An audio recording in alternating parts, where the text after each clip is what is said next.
Happy Wednesday, everybody. I just realized that I was only going to show two trailers. I mean, one trailer, but I didn't realize the second one was backed up there, but apologies for that. Part of the reason is I am super excited to talk with you guys today, not only because it's Wednesday and I did go to the shop this morning, but also because I wanted to incorporate a book that I got mailed in or that I received last week. I'd been talking to you guys about this in the other streams about this book I'm super excited to talk about. It's a book that I crowdfunded, and there's a little bit of history there with how I found out about it and what's it all about. I was going to unbox it. Usually I would unbox it, right? Open up the package and whatnot and talk with you guys. But I also wanted to, I have a limited amount of time to talk with one of the creators and writers of this book. So I just wanted to skip to it, but I will show you. The book is this one. Whoop. Psycho Slumber Preview.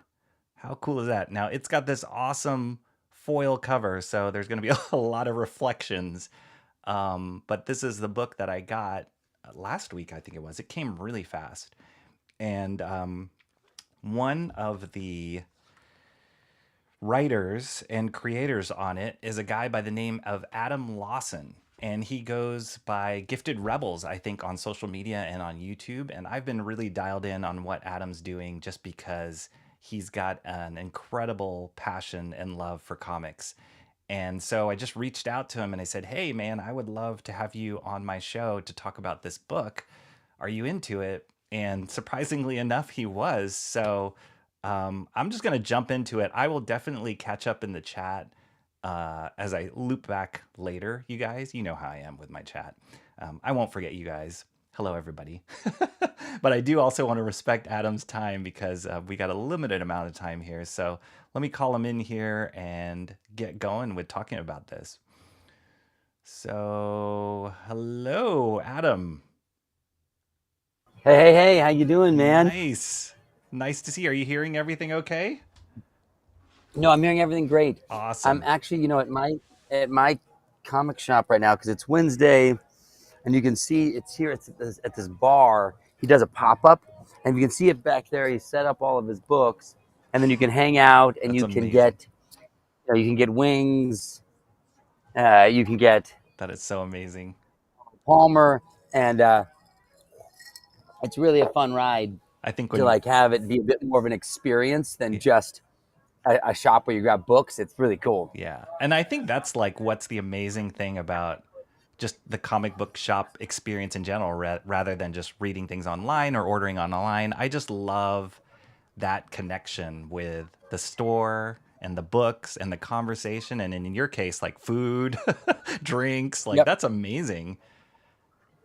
Yeah, and it's just nice to kind of meet the other parishioners, like the other people coming to the shop, like kind of getting their take on books. Like Yes. it's fun to have that connection. And Wednesdays, obviously, the Wednesday, at least in Saturdays, has always kind of been days for me where it's like there's a good crowd, it's exciting. What's the new book? Yeah. And I mean, I love that feeling. I think it's one of the most magical parts of the business. And it's I produce TV commercials as my mainstay, and I'm always traveling around the world, Barcelona, London, Dallas, New York, Los Angeles, though I live in LA.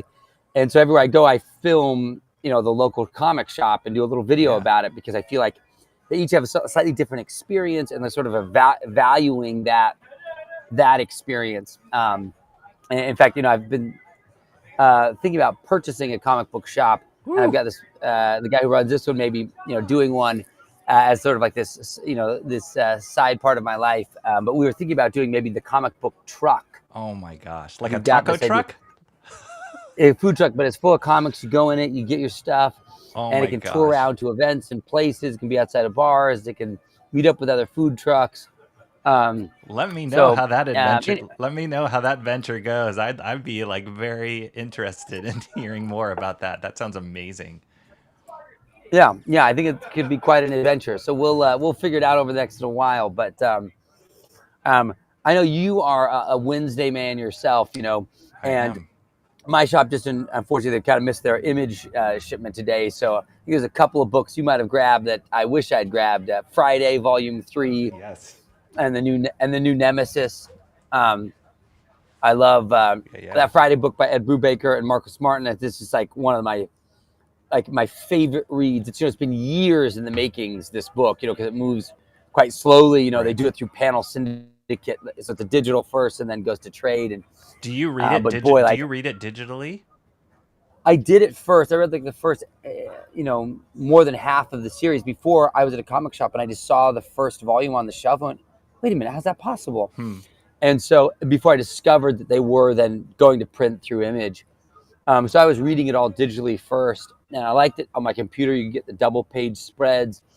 Now I don't prefer that method of reading. I like the book, because I'm do a lot of reading on my planes and places in between. And I like to not look at something with a screen because I spend so much of my life on screens. Yeah, same. I would like to get away from them. Yeah, totally. And it's no insult to people who do digital comics or like that. It's nice to not have, like, it's not relaxing because the screen just like triggers all those parts of your brain that like get you back in work. And I'm kind of looking for something that sets you back. Yeah. But there's something too about reading comics physically. It's like where you are in the story, right? Like, oh, I'm close to the beginning, or there's like X amount of pages left to go in the story. But when digitally, it's like I could be anywhere, and like, oh wait, it's over, or like there's 40 more pages to go. What? So it gives you that physical cue of like where you are.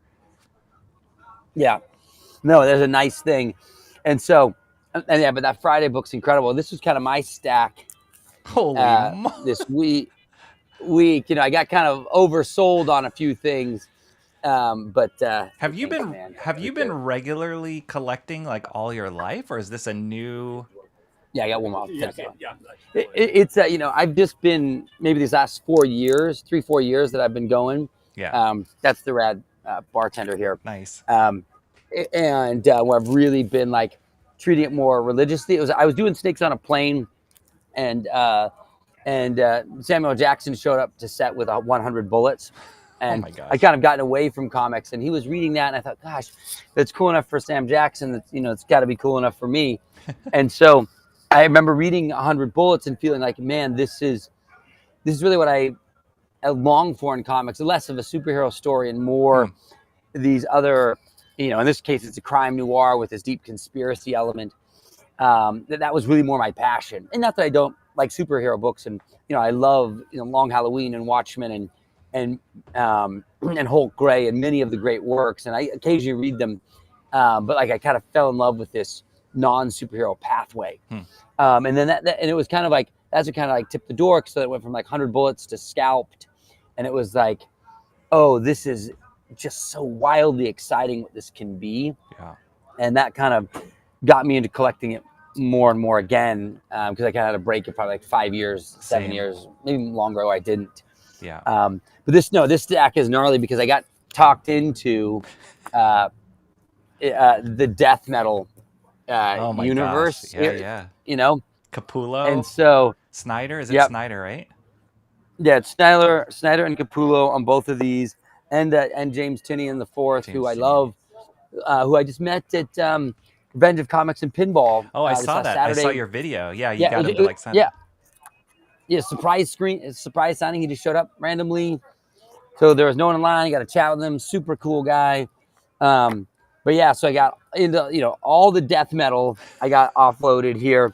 But what really got me in that door was Andy. He does these streams at nights. My shop guy, and he's selling back issues and stuff. But see these death metal singles? Wow. Look what they come with. It's a record. Oh, no kidding. What's the music? It's a record. So I don't know. Andy's never listened to them because he's never opened them. And they have a little record inside. And I've never seen anybody else have these. Wow. I'm assuming based on the size of the record that they're probably just like a single. A single song. Yeah. But it's like, and they only did them for the first 3 issues and then not again. And so like I got those, and he's like, well, listen, now you got to read the whole universe. And so I got trapped. Wow. So like that's a huge haul for 1 week. Is that average for you? No. Okay. No. I got very much talked into this, and then I got mostly trades. I got Kill Your Darlings here. All right. I loved this first issue. Okay. And then I've just sort of lost touch with it. And then I see the trade here, which happens to me a lot. Like I'll love a first issue, then maybe the shop doesn't get enough number 2s until you miss Yes. it, and Yes. then all of a sudden, you find yourself lost, and then they hit it in the trade. So I got far too deep into this world, and then he convinced me to get this Wonder Woman Tom King. Oh my gosh. And so like way too much. I got way too much, but I'm a sucker for it. And then I had these other little books that I'd been ordering. Like I just wanted this cover of Punisher War Journal, Oh him man. on the jet ski. Yeah. I loved that because I just had read the trade that Carl Potts and Jim Lee, when they were doing Punisher, Yeah. that amazing run. And then I got Monolith, just finishing up this arc here in the Spawn universe. Wow. And then this like kind of like some of these random, like this Luchador one from Massive. I'm obviously biased because they published my comics. So curious to see, what they did there with the Luchador universe. I got a little Lilo and Stitch for my son. Awesome. And then some of these like just sort of like random titles, like this Black Max X book. I'd never seen it. Wow, Just kind of never curious. And then this beautiful like Something is Killing the Children Virgin cover. I wanted to have that. Yeah. So sometimes that happens. So this is not the usual haul. I get carried away in the excitement Yes. of saying yes. Yeah.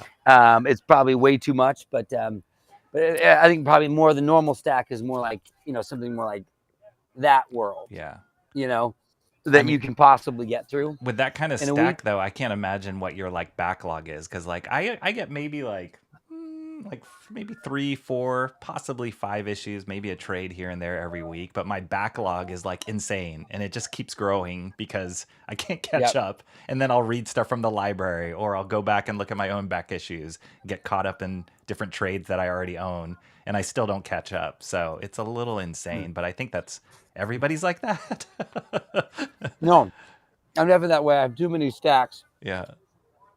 I need to catch up.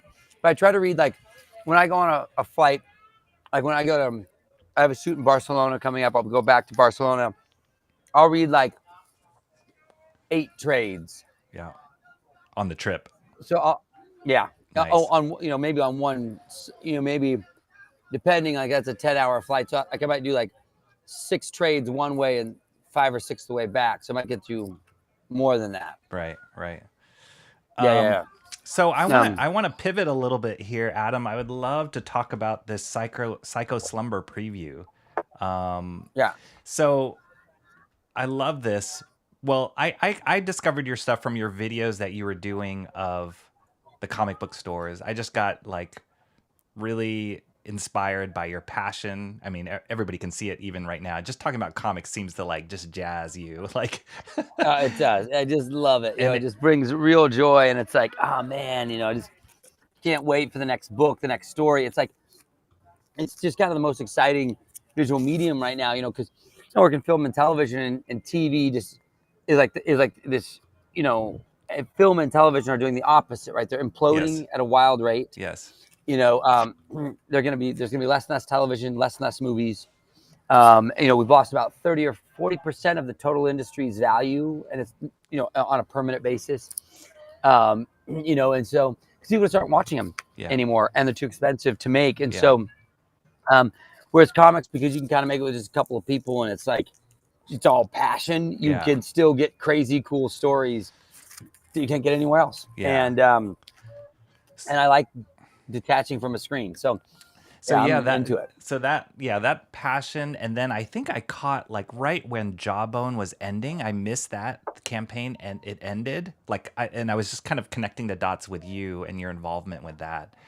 And so and that looked really cool. I know that you have a second campaign for Jawbone that's launching, or I know you have a sign up for it, right? And then I know you have another book. I'll pull up later. If I have time, of like the screens of I have a couple of screens of all these campaigns for you. But anyway, that all being said, like when I heard you were doing this, I think you launched this on Bancroft Stream. Was that right? That's right. Right. So I'm a lover of comics, but I also write them, and I've done the 8th, the Kill Journal. The Exiled, which I did with Wesley Snipes. Oh yeah. This one here, which I did with Phil Diaz, Kids and Monsters, that's also coming out on Massive, and then there's Jawbone Death, that's now coming into issue 2. So yeah, I'm working sort of straddling all sides of it, and I love it. And you're writing But are you a writer like on all of those? Yep. Okay. Yeah. Except with this one, it was co-written with Phil and I. Okay. He mostly championed, like we championed the story together, but he led on the script. Okay. On Slumber. And how did you connect with Phil to like make this crossover happen? He and I had just sort of found each other online. I was backing some of his campaigns, and we just got friendly, and then we were doing streams together, and we thought about how cool it would be to do a mashup. And his World of Lost Pages has this really cool character, Krim, you can see. Yeah. And in my world, the Kill Journal is about hunting and slaughtering slashers, right? Right. And in both these stories, they have a book. Like in Lost Pages, there's this character, the Hobo. He has his book of Lost Pages, and it creates this sort of anthology story world that Phil has where they intertwine. And then in the Kill Journal, he obviously has the Kill Journal. So there's this kind of like this nice narrative angle where the books connected. Nice. Right? Yeah. And so then it's like Krim and Jazz from the Lost Pages come into the world of the Kill Journal to help Marty and Finch hunt down a slasher, or in our world we call them revenants. Okay. And this is essentially like an 18-page Ashcan preview of the 60-page colored one-shot that's going to be dropping shortly. Okay. And that one-shot that's dropping, the art's all done on it. It's art's all done on it, and we're now just in coloring right now. Phil's done the lettering, done a great job with that. Both Phil and I are that way. We're both writers and letterers. Like, I letter all my own books. Oh, okay. And I think there's something important about that as a writer, to do your own lettering. Are you doing editing on your writing while you're lettering? Yeah. So what I do is I have an editor, a guy named Brian Kreisgau, that I usually send stuff to, and help me beat out on story, and then I'll do my own grammar pass, and then when I get the book finally done, I send it for one more grammar pass. But as far as what's happening when you're lettering, it's like the most valuable type of editing, because a letterer can't make a decision to cut a line, but right. I can. Right. A letterer can't make a decision to rewrite dialogue, but I can. So when you put the writer and the letterer in the same position, you can actually shift your story to fit the panels much better. You can abandon lines you thought you needed, or add ones that you feel like, oh wait, that panel didn't do exactly what I needed it to do. And so in a way, it's this magical rewriting process that can happen in the lettering. Yeah. At least it does for me. That's this final step. And also it connects you to your book. I work in film and television. I've directed more than 100 episodes of TV, written more than 40, and I love it. But the thing about it is you don't make anything, right? Right. If you're a writer, you don't make anything. Nothing, you don't make anything. And so when you letter, and in my case, I letter and I do the pre-press, etc. You make something with your hands. Right. Like your hands actually had to make something. I drew in that sound effect. I did those things that force you to like make something with your hands instead of just being a words and idea person. Yeah. And I think there's a good thing. I like when those two worlds crisscross, you know? Yeah, there's something definitely. I mean, I'm a huge like I love the printed comic book. I've never really, and again, like you said at the beginning, there's no knock on people who do digital comics, but like I'm always about the like physical touching of the stuff. I've been so like inspired by all these artist editions that come out that they've been putting out, where they have like the original scans of the artwork. I have a few original pages that I've bought myself, but obviously that's a really expensive collector's habit. But just seeing the craft on the paper, like in this day and age of everything being so digital, so AI and all this kind of stuff, it's like to see the actual physical craft. I think that's something that comics are so unique. And I love it. I'm a big fan of that. So I totally relate with what you're saying of like, you're creating something as a writer in your case, that you're creating something when you're lettering it. So I love that. Yeah. Yeah. See, that's what I feel like. And I love that, like that part of the creation. And I just want to do something with my own hands. Yeah. I don't, not all writers are that way or feel that way, but I'm not all writers. Yeah. Yeah. And so like, and also too, that's why I go to shops, I participate in it. Because I often think that it's like, it's your way of contributing to a business that like certainly needs it. And it's also kind of fun. Like I wish I knew what Rick Remender was reading or what Scott Snyder was doing, you know? And maybe they just don't have the bandwidth or time or interest. But anyways, I think there's something to that that's meaningful. Yeah. So I love that. What made you guys decide to do this kind of preview with this great foil cover, limited edition? Was it just like you had done this before, like on Vaughn, Yep. with a campaign with Vaughn, right? I got that book.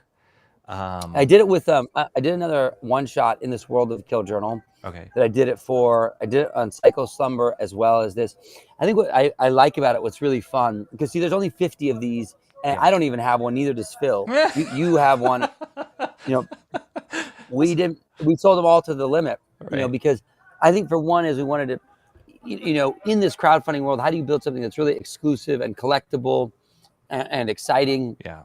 That you can't get anywhere else. And so I think that this was like, how do you create something that like in the future, you're like, dude, I got the thing that no one else has. Yeah. I got that ultra special thing. You look at that, I'm not saying this is Teenage Mutant Ninja Turtles, but it's fun when you start to look back at great titles or titles you loved and you look back and in the collecting side of it. Totally. It's like, wow, that fun version I never even knew happened. Yeah. I think that's cool.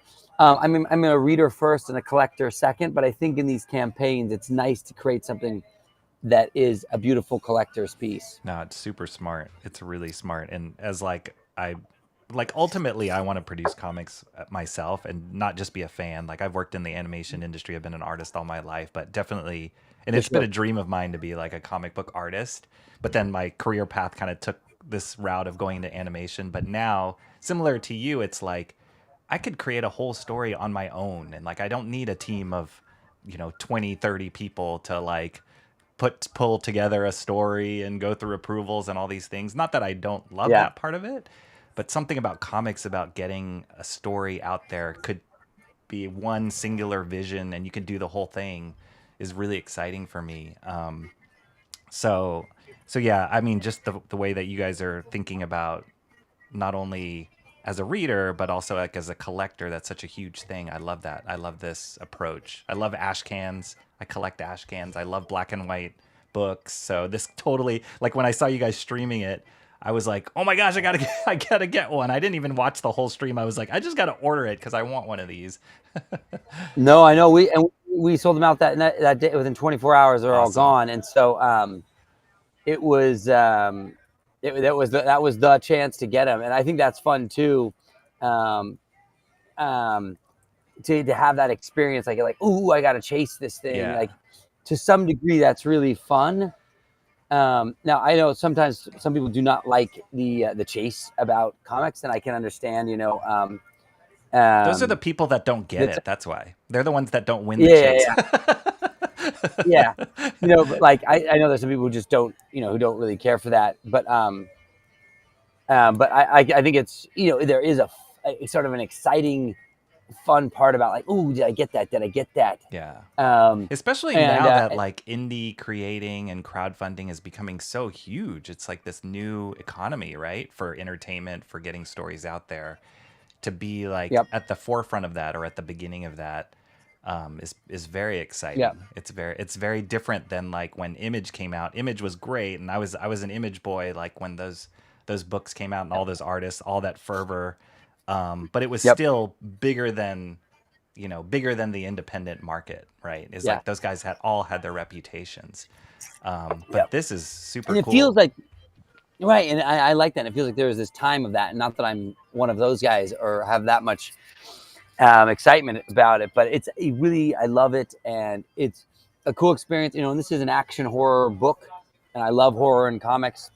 Not done as much in the mainstream, and sorry, by the big two. Yeah. But I feel like it's like one of the best genres for comics, and it's also like almost my favorite genre to merge something into it, right? To like add something to horror, because it creates such a primal feeling, and it's great in comics. Yeah. I know Okay, I've got to run, No problem. but I'm so glad you backed the book. And maybe kind of the quick pitch on the World of the Kill Journal is that this is the story about those who've survived slasher attacks banding together under this mad priest named St. George, who then rallies this sort of broken team of survivors who essentially it's like the story of trauma survivors, right? And how they cope with the trauma is by getting revenge, right? And they live in this sort of world of violence to sort of calm their own personal tragedy, right? And so it's like it's gumshoe, it's horror, it's violence, it's these character struggles, and then the Lost Pages is sort of this fantastical world centered around this character, the hobo, whose book of Lost Pages has all these stories in it that take place in different times and places, and so it's almost like an anthology, but they're all intertwined in a beautiful way. And one of the central characters is Krim and Jazz, and it's this girl who's this bodybuilder who was abused as a child, and she sort of developed this alter ego in her head of Krim. It's like this almost like Incredible Hulk style thing, but only sort of kids can see Krim. And so sometimes she's sort of acting as Krim or as herself. And so it's this sort of alter ego, and it's really a cool character that made sense because Krim kind of lives in this dream world, which then tied into this psycho Slumber, this slasher that also lives in the dream world. Nice. Kind of like Freddy Krueger, if you will. Yeah.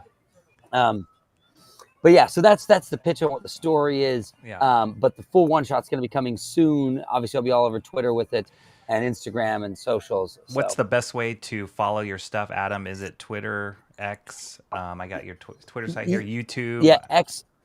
Yeah, X is my number one. That's what I'm the most active on. But also TikTok, YouTube, and Instagram. TikTok. Wow, I'm you're dumping doing videos the TikTok? Yeah. Nice. TikTok, I mean, I would feel that TikTok is like outside of X, TikTok is like 20x more exciting than Instagram. Like Instagram has almost like no engagement. Yeah, it really fell and off. for the same exact number of followers from TikTok, it's so suppressed. Yeah. Instagram is. Yeah. Whereas TikTok is much more wide open. So I think it's actually a much funner medium, really. If I could only pick two, it would be those two. But I kind of hit the gamut because there's people who have their own favorites. So you kind of just spiel it out. But the most content is on X. But if you're not there, you can find me the others. So. Wow. My hips always like dislocate every time I think of TikTok. I feel so old. Well, and then this is Jawbone Death, issue 2. There's a sign up, guys, on Indiegogo for this. And you're the writer on this, and you can get issue Adam? 1 as well. Yeah, I'm the writer and creator. Yeah. Jason Krager is my artist and co-creator on this. This is all straight from my heart. It's like a burned out biker who's done so much wrong in his life, and shoot, I gotta run. Okay. But it's a story of this burned out biker who becomes the avatar of this ancient holy warrior to fend off this horde of monsters that are invading the country. It's a rad book. It's all heavy metal. It's like Lobo meets the Crow. Awesome. Wow, you got a lot of fires in the kitchen. So hey, it was thank you so much for your time, Adam. I really appreciate it. I want to let you go, but we should connect again. I'd love to do this again, just like when we have more time, just to geek out and just talk shop. But thank you so much. I'll be checking out all your future stuff for sure. Okay. Sounds great, Rocky. Pleasure, man. All right, take care. See you later. Woo! That was cool, right? Is that cool? Adam's a super cool dude. He I mean, you could just feel it in the interview. Like he is just like nonstop crazy energy. Oh wait. Is he coming back? Is he coming back? Oh, no, he's not. Okay, that was weird. Sorry about that. So yeah, he's just like, crazy energy level 10. And he's like that through and through in the videos and obviously in person now. This is the first time I met him. So I was super excited to be able to get him on here. He was like, when we just did a little tech test right before the stream started. And he was already sharing the books that he got from his comic haul. So next time, if I'm able to do this again with him, I'd love to just do like, hey, this is what I got, this is what I got, because that's part of it. That's what makes Wednesday so exciting and fun, and to be able to share it with people you just meet, like, and say, hey, this is the book I'm reading right now. This is why I'm so excited about this particular book. So anyway, that was really fun. My head's spinning a little bit because it was a whirlwind, but I do want to catch up with the chat. Everybody here who is in here all the way from the beginning. And then I'll get into the books that I picked up today, which he already, like, spoiler alert, gave up, like, mentioned. Let's see. Whew. Let me take a breath. How are y'all's doing? Mark's Music Obsession is here. Comrade Sammy, Adam, great to see you. Left a great comment. Wait, why is this all the way down here? Left a great comment on one of my videos about the video that I did yesterday, the master study video, and he said that he appreciated it. So thank you so much. I definitely watched it. I watched it again last night, and I was like, oh yeah, that turned out pretty cool. So I need to maybe tweak my technical stuff a little bit more, try a couple more things to see if I can get a better camera on my face. Not that it really is about my face, it's actually about the drawing, but yeah, there's some technical things that I want to try and figure out. But at least it worked, and I for sure am going to keep drawing on that Mike Zeck page because so much more needs to be figured out. I got to tweak a lot of things. I'll be doing part of that off stream and then part of that on stream for sure, and then keep taking it through the process of finish. So we'll see where we can go with that. But thanks, Adam. Thanks for coming today. Chat Ninja is here. She's swooping in as usual. Better luck next time. Yeah, Mark was very excited that he got here before the Chat Ninja. I can give you Chat Ninja noise. Wait a second. There shouldn't be any echo now. Right? No echo. I don't think there was an echo anymore on that one. I did forget to do closed captioning, Mark, before I started the stream, so apologies there. And the other thing I found out was, I guess you have to be a premium subscriber to Twitter to be able to live stream from there anymore. So I couldn't, usually with Ecamm, you can connect it to whatever social media accounts you want to stream to. And I usually was able to stream straight from Ecamm into both YouTube and Twitter. But then I just got a notice recently that I can't do that anymore unless I'm a premium subscriber, which I'm not. I'm a little too cheap to be a premium subscriber, but I'll look into it because it's probably worth it to get, a number of eyeballs on the stream through Twitter or X, whatever you want to call it. Who else is in here? Emo Trash is here. Oh, she came from Gothic's chat. I saw there was a Gothic stream. I did not watch it. I think it was a big announcement or something, but I figured a lot of you guys would be in there. Emo Trash, did you bring John with you? Comrade Sammy's asking. And Awesome One? Did you bring them? I did see Awesome One pop in, so maybe she did. And Cranberry? It's so funny. It's like you guys are in like different classrooms or something, or different talks at a convention, and you're like, hey, the other one's starting. Let's go. So, Mark's Music Session, hey, the volume came up. Yeah, I had mentioned to you guys yesterday on stream that I got a different software that helps me with that echo and kind of routing things better. But I didn't realize when things get more complicated that there are all these switches that you got to figure out. I didn't realize this one volume slider was down. And so Adam's volume was actually a little quiet for me at the beginning, but then when I slid it up, then he got really loud. So I figured it out, I think. Nice. Okay.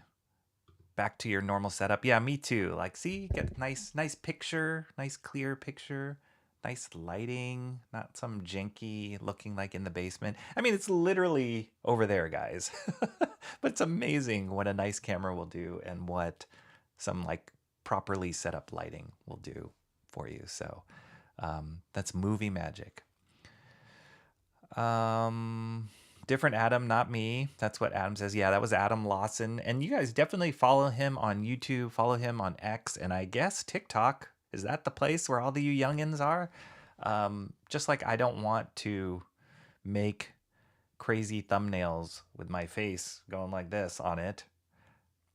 I refuse to be on TikTok. I can't figure out TikTok. TikTok is too it's too much. It feels like I'm standing in the middle of like Times Square with a tiny like kazoo trying to make people hear what I'm saying. TikTok is bananas. I don't even understand how that feed works. It's just constantly piping you like content. It's crazy. But if it works, it works. If you can figure it out, then by all means embrace it. But it is not for me. Hey, Mr. Dragon's here again. How you doing? Good to see you. Evening?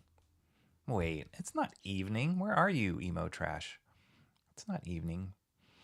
How cool. Sam Jackson just reading comics on set. Yeah, I didn't. I mean, I know that Adam worked in Hollywood and was a producer in live action and in entertainment. We actually have crossed paths with some people we've worked with before, some clients we've worked with, but I had no idea he worked on Snakes on the Plane with Sam Jackson. But I did know that he did produce that book with Wesley Snipes, which is incredible. It's called Exiled.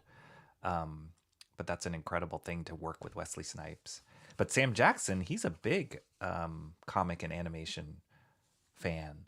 He worked on, there's a great manga called Afro Samurai, which was turned into animation, and Samuel Jackson had a huge part in that. So that's awesome. Rocky's at 260 now. Yeah, it jumped a little bit this week after we were just talking about 250. So I'm super grateful for that. There's a few people that came in the last couple of days, so really excited about that. You know, what's the next landmark? I guess 275. Like, let's keep doing it, guys. Keep doing it. Let's keep dragging all the Gothics people here.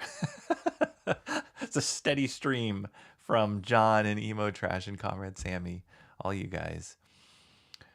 There was a full soundtrack made for that story, for the dark metal story, and I am way behind in chat, obviously, but that's cool. Yeah, I didn't know that. I read some of that. It wasn't for me. I'm not a huge heavy metal fan, and sticking those characters, you know, who have clear stories, clear backgrounds, and kind of shoehorning them into a heavy metal world didn't totally work for me. But I just read one, and I know there's many of those multiverse graphic novels, but the fact that they made a record, now that is pretty amazing. Like, that's marketing genius right there. I have it. Adam says I have it on CD, which is an old man thing to say. That's okay. This is definitely an old man stream talking about TikTok and all that business. So no worries. I have like one of the things I got maybe within the last, about a year ago, maybe I want to say, they released the soundtrack of Aeon Flux, which I loved that cartoon, created by Peter Chung, super amazing creator. But they released that soundtrack on CD, and I bought it. So you're not the only one still buying CDs, Adam. Adam also said Something is Killing the Children is my top read right now. That's great. Yeah, I read the first volume of that. It's funny because Adam Lawson was saying how much he loves horror, and that's the kind of stories he's focusing on, which is great. I've mentioned this a few times on stream before. Horror's not the biggest thing for me. Like, I'm not that big of a fan of horror stories in general. So, but that's the beauty with comics, is that you can create whatever kind of story you want and inject it with different genres and mix them up. And just seeing him do that mashup or crossover with Phil and his Lost Pages world was really cool to see how you can take two similar genres, but there's differences in them, and kind of combine them and come up with a compelling crossover. So It's great. I really love. I remember when crossover events would happen, even on Marvel books, crossovers between books, or they would do Marvel and DC crossovers every now and then. Those were super exciting because of course, you want to see Superman and Batman meet the X-Men. Like, how cool is that? Like, it's really awesome. So to see that happen in the independent world is really fun.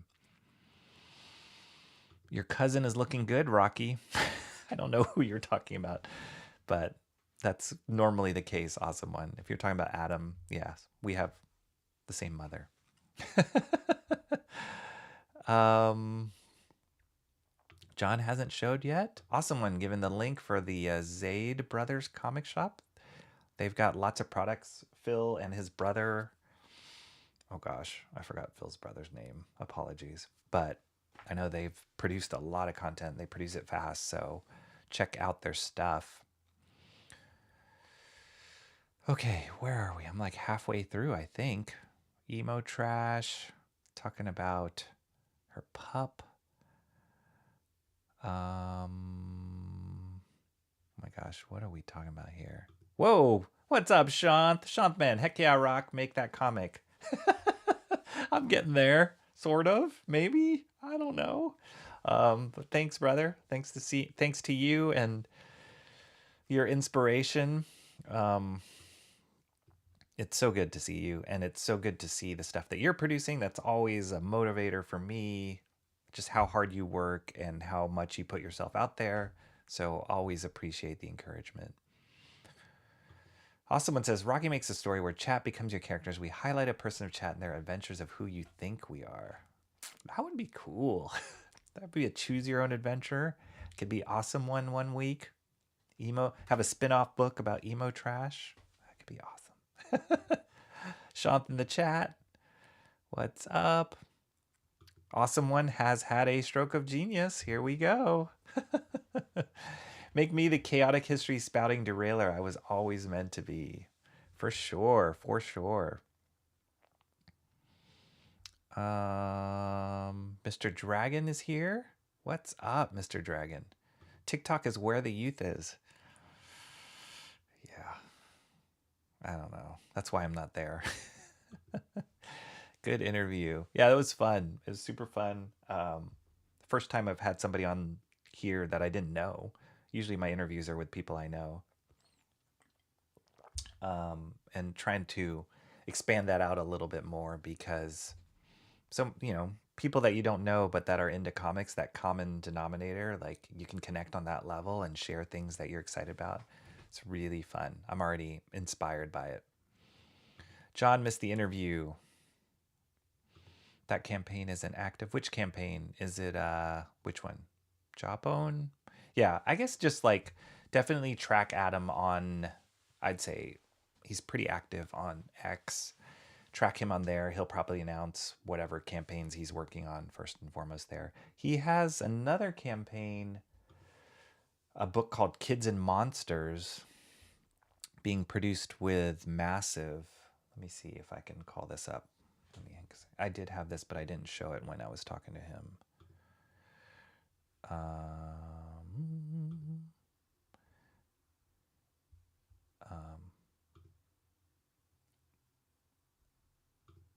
Yeah. So this book, Kids and Monsters, I believe that he produced this before as a graphic novel, and then now he's re-releasing them as individual issues. I can't remember. But it's pretty cool that it's being published with Massive. He's the writer here. And it says it's Stranger Things meets Pokemon, which is pretty cool. He definitely has that horror vibe with his work. Pretty cool. And yeah, this was the other one, Jawbone Death, issue 2. Issue 1 came out. I'm sure you can get issue 1 with issue 2. But it's this crazy story, kind of like a King Arthur story, but taking place with like a motorcycle biker. And I missed the first issue campaign, so I will probably sign up for the second one and get the first issue at the same time. Let's see. Don't get too excited. He's still got 3. Touche. He was Adam Lawson. He's the writer on this book. This was the book I was going to unbox, and I kept saying, "Oh, but I want to interview the creator, one of the creators."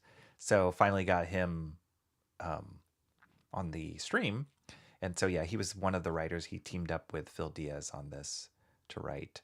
I guess they're coming out with a graphic novel, but they released this preview, this cool preview, black and white Ashcan preview. Let me go here. Whoops. He's no longer with us. But yeah, this black and white Ashcan preview. It's cool. Yeah, they only released 50, and I don't know if you heard in his end. He said he doesn't even have a copy of it. It's nice. It has this like hand numbered. There was another preview book that I got that was kind of like Ashcan and had a hand numbered thing. And it's awesome. You just feel like you're, one of a few who can get your hands on a collector's thing. And it's great quality. Like, I love this foil cover. It works great. Not so great for streams, but great for collecting. I'm gonna catch up. I will try and fix this here. You guys love it. You love it that I'm behind in chat. It keeps it interesting. John is trying to save humanity with Gothics. Rocky, change your title now. Include the guest name. You mean on screen? I could do that. Hashtag Rocky fail. What did I fail on? Many things. Here we go. Oh no, yeah. Star Sand mentioned on one of her streams that you need to pay to stream it. Yeah, it just happened. The notice I got was for July, so I think I was able to get a stream out there maybe at the beginning of July, because I remember Mark's Music Obsession would share it out every time the link went out. But then every time I tried to stream, the last couple times it kept saying X failed, and I was like, what is going on? So I did a search in their forums, and sure enough, it said that they were charging now to be able to live stream on it. So I got to weigh out and see if it's worth it. What's the point of a premium Twitter if you're not a creator? I mean, you can stay not premium. Things you get, I think you get less ads. Apparently, you get more engagement. Who knows, right? It gets in front of more eyeballs in your feed or in your followers, stuff like that. Check mark. But now with this, that you can't live stream, that's like, because I know a lot of people now are turning more and more towards X to be able to stream their stuff. So yeah, you have to pay to stream on X and Facebook. Yeah, I don't stream on Facebook anyway. Awesome one said I had Vine for a minute. Couldn't stand that back in the day. I know that was here in like in a blink of eye, and it was gone. There was like people that were like millionaires because they were Vine stars, and then they disappeared. I don't think Gothics is a comic type people. Probably not. He is a great, nice, and beautiful man. Not trying to be weird. That's not weird, but I'm sure he'd appreciate you saying that. Gothics is more communist book type people, not comic. Communistic book? No. Communist book? Maybe a communist comic? No. Brandon is named Jawbone. Yep. Is that the campaign you were talking about? Speaking of which, when's your next Comics Yeah? Good question. Good question. I got to talk to Marty, but thank you for remembering that. It was a good question. We're due to do another stream with him. Plus, I got a new setup here, so maybe his audio will be better too. Lost Pages is active on Zaid's site. Okay, cool. Check that out. Yeah, I know they did, I think Lost Pages 3 came out recently. Cranberry Langers, check out his channel. He did a review on Lost Pages 3. Let me switch here first while I'm still going through the chat. Stranger Things and Pokemon is Wild. I don't know if I'm into it or not. Give it a try. I'm always into like giving books first issue try. Because you never know. You never know. Like this book, which I will talk about in a second, that I picked up today, and it was one that he was mentioning, this book Friday. I had no idea what to expect with it. This is the third volume that's come out. I had no idea what I was going to read. I just like the creators. And when I read it, I was like, this is amazing. And so I'm totally hooked now with that book. Comrade Sammy says, I've seen Stranger Things, kind of fell out of it though. Yeah, me too. Especially after first season. First season was great. Second season, I kind of made it, I think, halfway through that second season. And then I didn't catch up.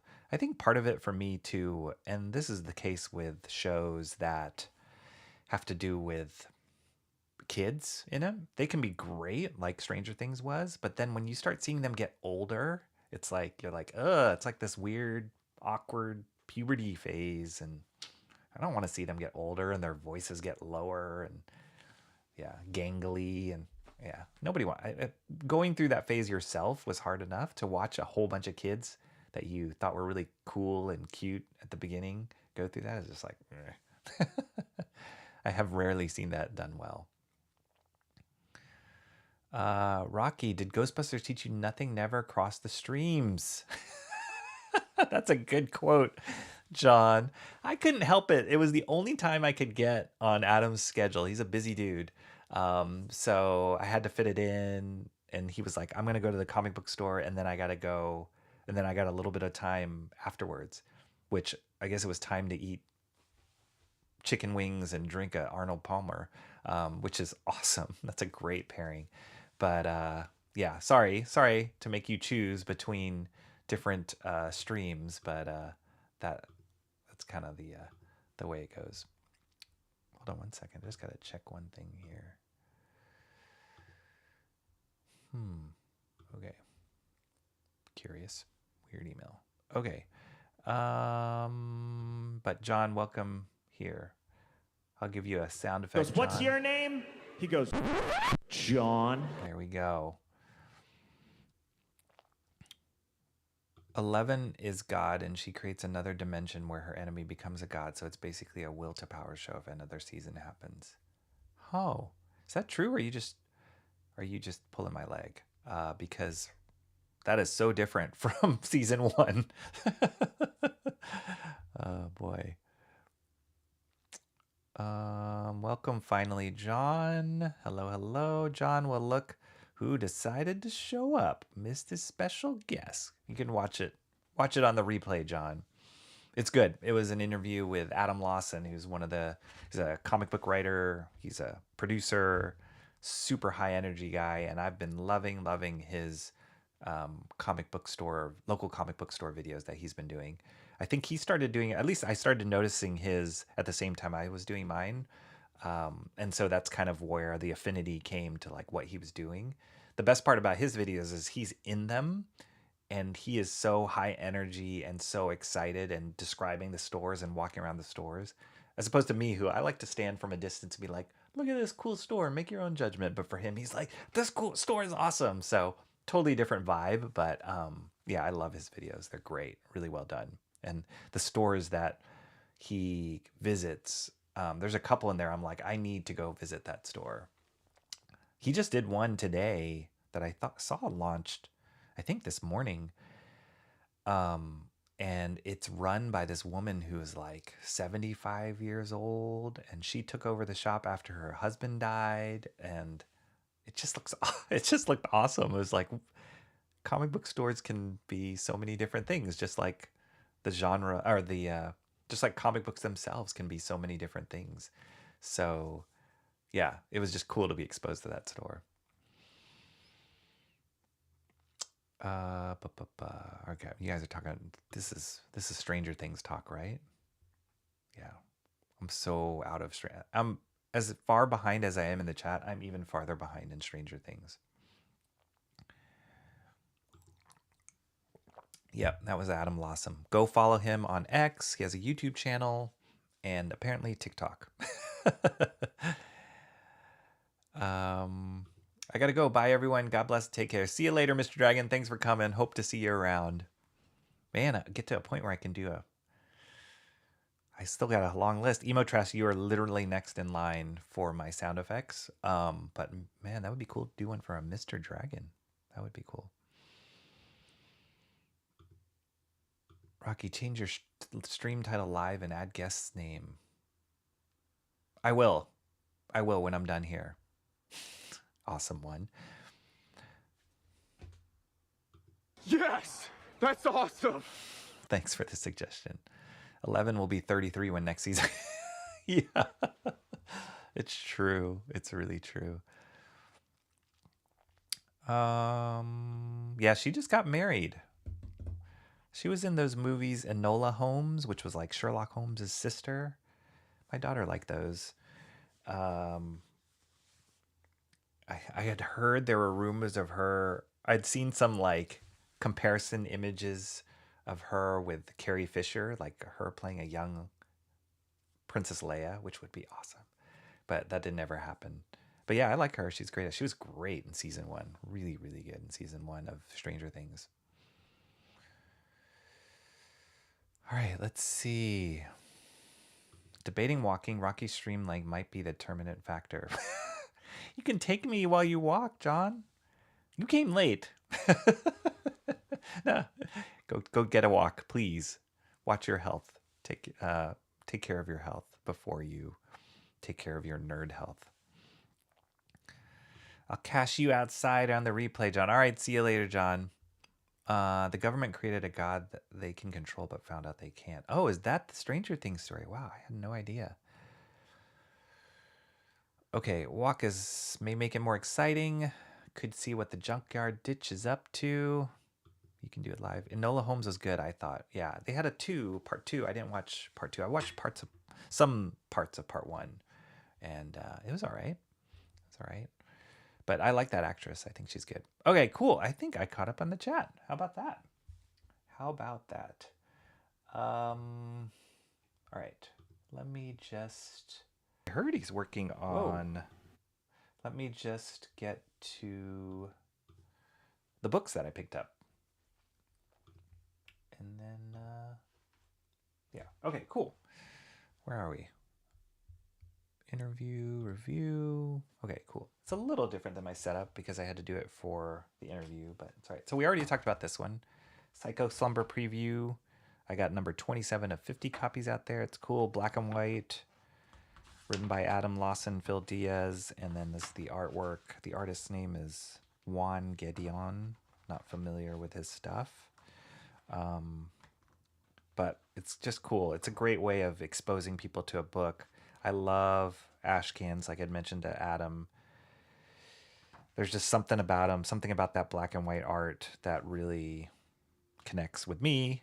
And always with Ashcans. I think I have an Ashcan right next to me.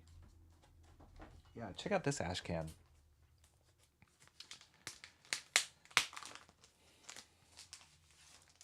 This was an Ashcan put out a long time ago. Here, let me get a little closer here.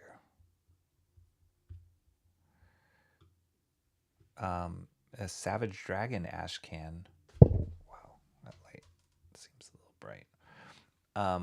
And the reason why I got this was because it had a little Jason Pearson section to it, but there was a few books that were coming out from Highbrow Entertainment, which was Eric Larson's label. I guess you can say it was Savage Dragon, obviously, but then he had a bunch of other books. This one called Deadly Duo. Andy Smith was the penciler on this. And it's cool because it's like it's a smaller size, smaller format. Like Psycho Slumber, this Ashcan was regular comic book size format, but this one's smaller, which I thought was neat. And then he just gave a few black and white pages of each one of the titles that were coming out from him, just to give you a sampling. This is Freak Force, Super Patriot,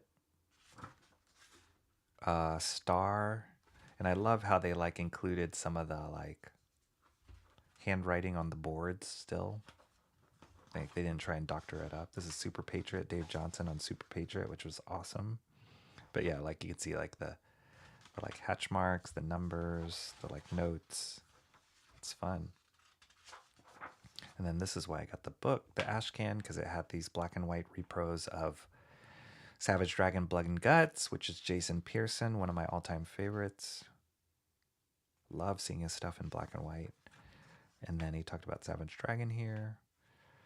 So yeah, it's cool. It's a cool little thing, Ashcan. And I don't know how they released this Ashcan. I think either you could get it at like stores, or maybe it was an insert in a magazine. Sometimes they did that in comics magazines where they would insert Ashcans, like exclusive Ashcans. So this day and age with crowdfunding, like Adam was mentioning, like that collector's aspect of doing an Ashcan is kind of a cool thing.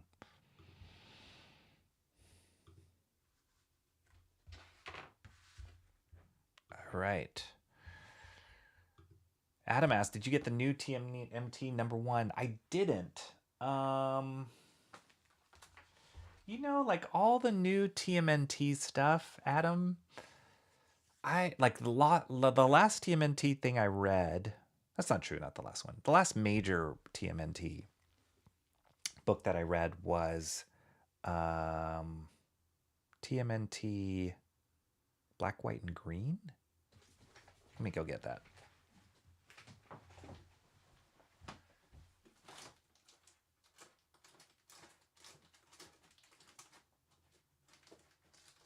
Oh, wait. Do I still have that out? Might have filed it away.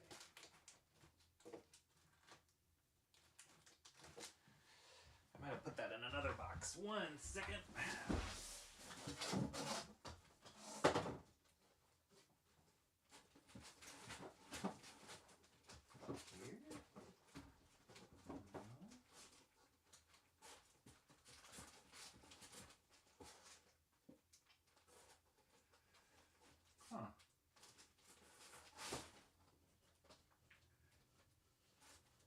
This would be the box that I would be in. So then is it here? Blood Hunt. Ah, here. This was the last Turtles book that I picked up. I did read Lost Ronin, and I know there's a lot of hype around Lost Ronin. I was okay with it. I was okay with the story. It didn't, I don't know. I wasn't as excited with the story. It just felt like it was a little forced. And I think I'm a sucker for the classic TMNT. So to see it go like really dark and gritty and kind of this Dark Knight Returns feel to it, didn't quite. And I love the original art. I mean, I have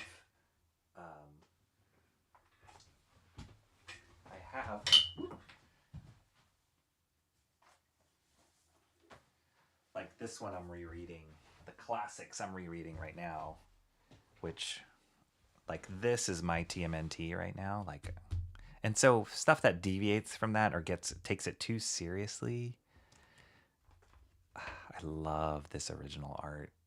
This is such a foundational thing for independent comics. There's something like so visceral about this artwork, and as looking at this as a kid just made me like, oh, I want to draw that. So yeah, this is my TMNT. So any of the new stuff that has been coming out, I haven't been super excited about. And I actually did flip through that issue today, and I wasn't that excited about the artwork in that, so I didn't pick it up. This is the last book that I picked up. It came out maybe a few months ago, and the reason I picked it up was because Declan Shalvey wrote and drew a story in this, and I'm a huge fan of his artwork. He did this first story here. I think I might have looked at this on stream already, but I love his take on the Turtles. And yeah, anything that he puts out, especially if he draws it and writes it, then I'm in, no matter what it is. So that's why I picked up this book. He's actually, Declan Shalvey, I follow him on social media. He's got a Substack newsletter that he puts out. He's that creator. I did a whole stream about all of his work. Check that out. But his original IP, Old Dog, came out last year, graphic novel, individual issues. And then I even have I have a couple original pages of Declan Shalvey. That's how much I love his artwork. Excuse me. But he just announced that he is working on not only writing, but drawing a Mystique limited series for Marvel, which is crazy cool. So I'm very excited about that. So yeah, to answer your question, I did not pick up that new TMNT, but I did see it.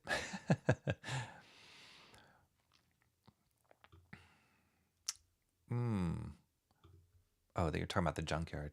Good black and white, some not so good. Good black and white, some not so good. Yeah. Uh-oh, awesome one's at 5% battery. Uh-oh, see you later. Got called away for like 30 minutes, but thank goodness I'm back watching. Thank goodness you're here, Mark's Music Obsession. This is for you. Hopefully no echo. Oh, that's all cleaned up now. I'm used to Acid Trip. That was a 2012 cartoon. For TMNT? Was that the 2012 cartoon? When was the original cartoon? Was it 2012? I thought it was even before then. I love that too. That was awesome. That, when that came out into the TMNT video games, was amazing. I think they released like a Switch version that was like identical to the cabinet game. Yeah, all that stuff. Like, that was the TMNT for me. Like, it's like, yeah, that was serious and there were serious things that happened, but definitely that sense of humor. I feel like the new TMNT, it's like too serious. And when you have turtle ninjas, you can't take it too seriously.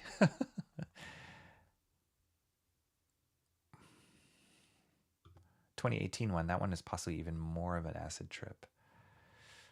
Yeah.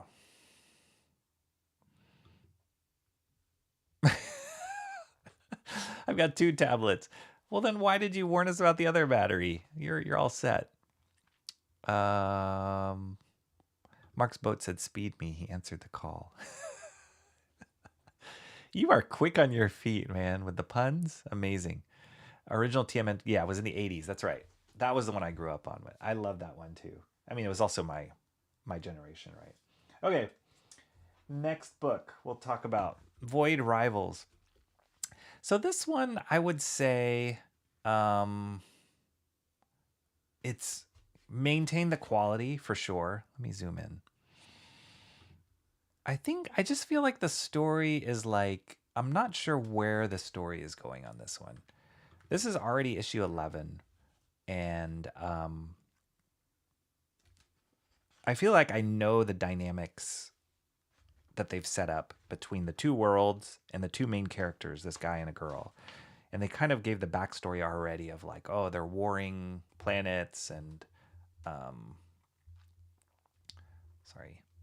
they're warring planets and they're rivals, hence Void Rivals. And then they started inserting in the Transformers into the history of it, which is cool. You're seeing more and more Transformers in it. The artwork's great.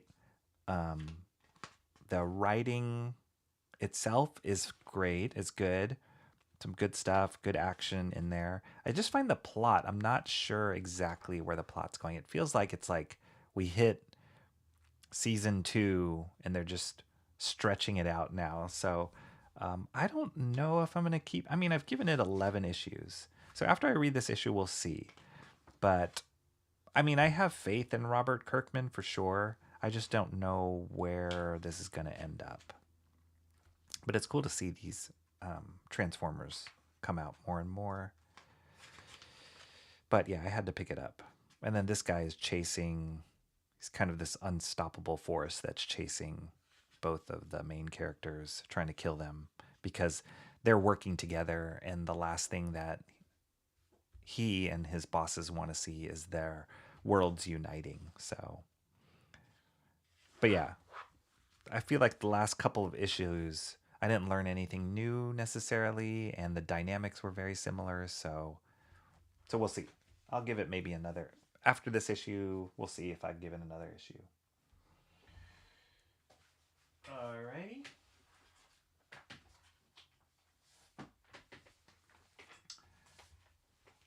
This one I was excited about, as you guys know. Is this a little too close? Whoops, wrong button.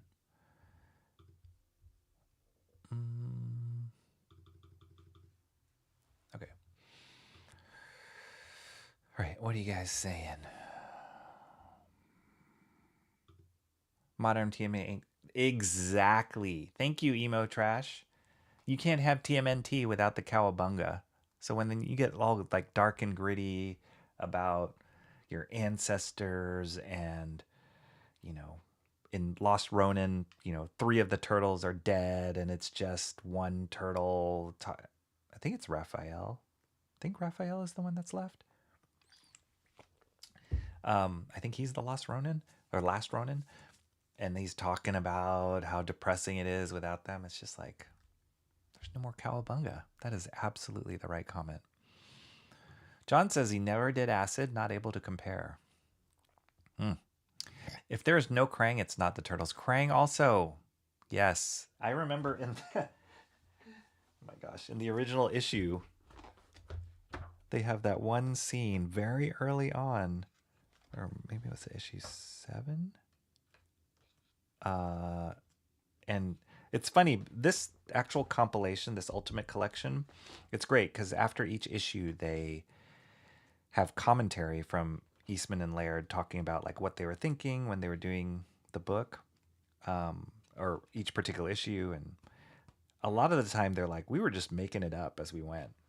Oh yeah, here it is.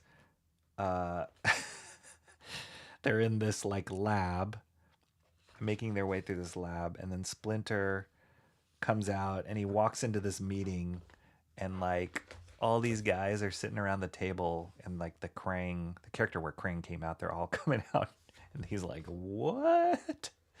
So crazy. And I remember reading him talking about it like they just kind of threw this into this like sci-fi world.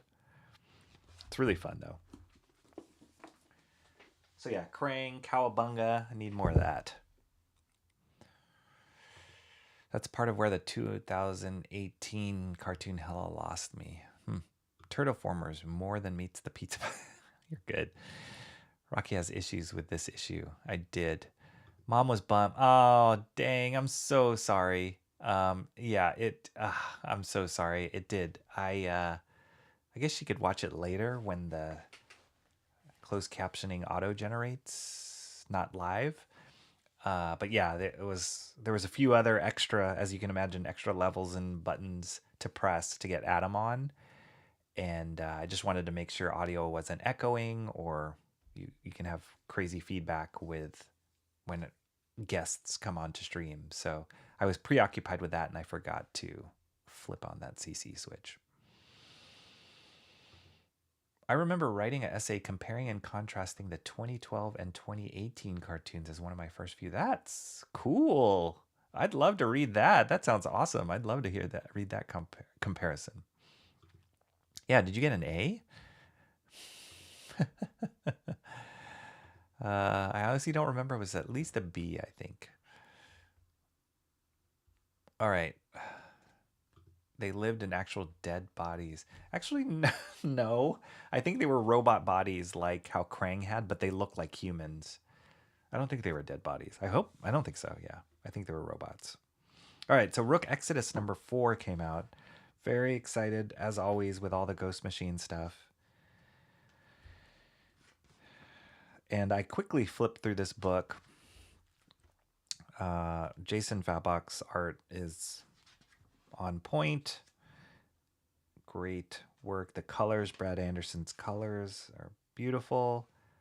I flipped through this, like, this is it. Like, they're meeting Ursaw. He just caught up to them as they're running away from him. And this is what I ran across when I was looking at it, which is this snake. Snake. They're not called rangers. They're not called avatars. They are called wardens. Yeah, the snake warden came. Check her out. Amazing. Her name is Pythonidae. Pythonidae? Great name. So cool.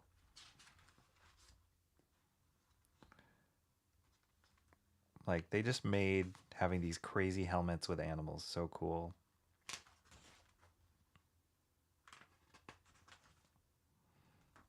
It seems like they get into it here.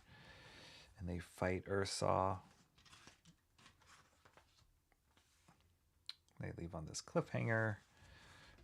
Great image here. Scarecrow with all the different rooks.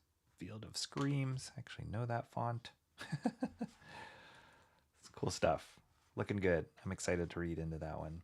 Oh, and here's some advertisements for their next batch of books, which are more in the horror line. Devour, First Ghost, Hyde Street. Yeah, I guess towards the end of the year, the fall, they're gonna start launching these guys. Pretty cool. Geiger's here. Ghost Machine. Cool stuff. That was number 4. Ghost Machine number 4. All right, this was another book that Adam said he wasn't able to pick up that he mentioned. It's so funny because I picked it up too. This is a new Mark Millar book. So I picked up the whole limited run of Nemesis. What was it called? Let me get that. My lack of memory helps create content for this channel. Oh yeah. Nemesis Reloaded.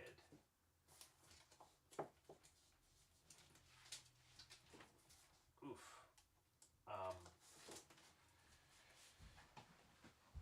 I'm a big fan of Mark Millar's stuff. He is just cranking it out. He's super successful. Sold his company and his IPs for like a gajillion dollars to Netflix. So he's sitting pretty and he's just cranking all these stories out. So he came out, this was in, I think, 2023. He came out with a 5-issue series on Nemesis. He's pretty much an evil Batman.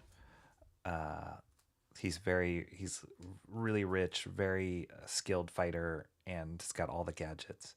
And he just is brutal at like how he treats his enemies. He's so cutthroat. So yeah, it was a very, very like bloody kind of disturbing series, but it was a cool take and a cool story. And then at the end of it, he got this tied into another series that Mark Millar had running at the same time called Big Game, which was like, he basically took all of his properties, the Ambassadors, Nemesis, Wanted, Prodigy, Space Bandits, one of them. All of he has so many, Reborn, all of these properties, and they all collided in this huge battle called Big Game. Great series. At the end of it, Nemesis was kind of at the crux. He was like the main weapon that the bad guys were using to defeat all the heroes. And at the end of it, he got captured, defeated. And so I think this series, Nemesis Rogues Gallery, is kind of his rebirth. I don't know this artist at all. Definitely has a more realistic, grittier style than some of the other artists that Mark Millar's worked with, at least for his recent books. But he's good. And he's going there for sure. The thing with Mark Millar is he does not shy away from any kind of brutal violence and killing people and death. He is not shy with that at all. I love all his stories. They're fast-paced. They just go there. They are... Yeah, these are all his. Oh, Jupiter's Legacy was another one. So yeah, we'll see. I'm curious. Like this is kind of a because I've liked all the other stuff that he did. This is another case of me giving issue 1 a try. I'm assuming this is going to be another limited series of 5 or 6 books. But he's launching a whole bunch of other stuff come this summer. I think this is the beginning. He's going to start cranking. So he kind of goes in these waves of several books at a time. I don't know how he does it. But he's a great comic book writer. He loves comics. He has his YouTube channel. He's been interviewing all these interesting creators. I think his latest interview was like with a Hollywood agent. I have no idea if that's his agent. But yeah, they're great interviews. And the last one I watched of his was he did an interview with Brian Bolland, who is one of the best UK artists in history, comic artists. He was the artist on The Killing Joke. And so it was a fascinating interview with Brian Bolland. So check that out. Mark Miller's YouTube channel. He's also on X. All right. Where are we? Humanoids.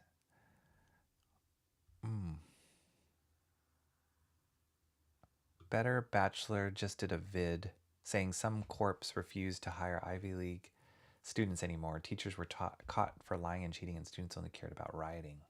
That sounds...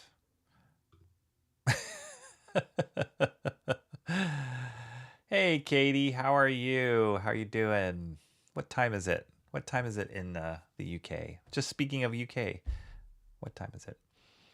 Ivy League grads have not overly impressed me. Yeah. Was this related to a Black Summer comic? I don't think so. I don't even know what a Black Summer comic is. But yeah, I don't think so. The Millarverse. It's cool at the end of each of those issues. I don't know if he had in that one, but he gives like a whole, like his library of the books that he works on. So, and the order of which to read it. Starting with Wanted was one of the first ones. All right, so this is the last book that I picked up today called Friday. And so this is a really cool book. Let me get the other 2 books that I've had. I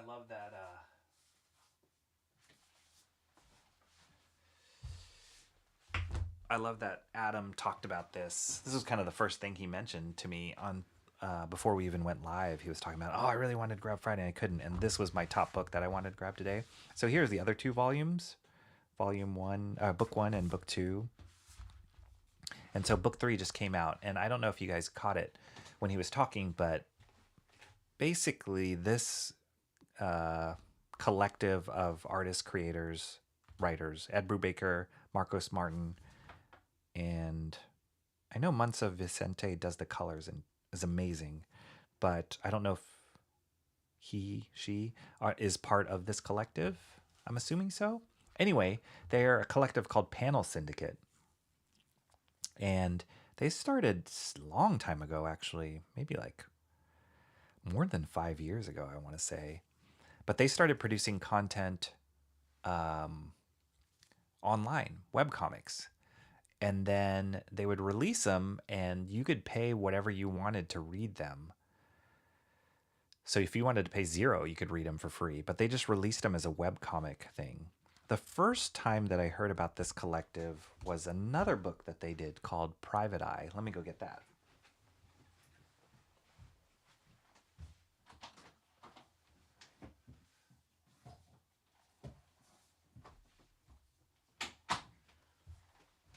I was blown away. Oh yeah, it wasn't Brubaker who was the writer of this one. It was Brian K. Vaughan. But Brubaker is the writer on 100 Bullets, if I'm not mistaken. This was something that Panel Syndicate came out with. That's their logo right there. So this released as a webcomic. And I love Marcos Martin's work. And look at this cool, like, super widescreen format. I'm assuming I never read this as a webcomic. I just read it as a comic when they printed it. But I'm assuming they released it like this, like one page widescreen. But this is a crazy story about, it takes place in the future. It's kind of noirish, detective-ish, right up my alley. Future noir, weird characters. And it really plays on the idea of like being connected online and what your identity is or isn't and how you can alter that. It's very interesting, very cool story. Very current, I would say, but told in a fantasy sci-fi way. But yeah, I really enjoyed this book. Awesome artwork. I know Marcus Martin's work from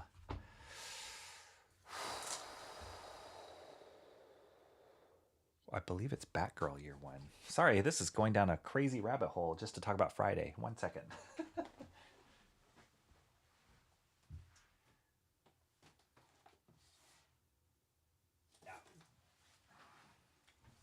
I think this was the first time I was exposed to Marcos Martin's work. I think.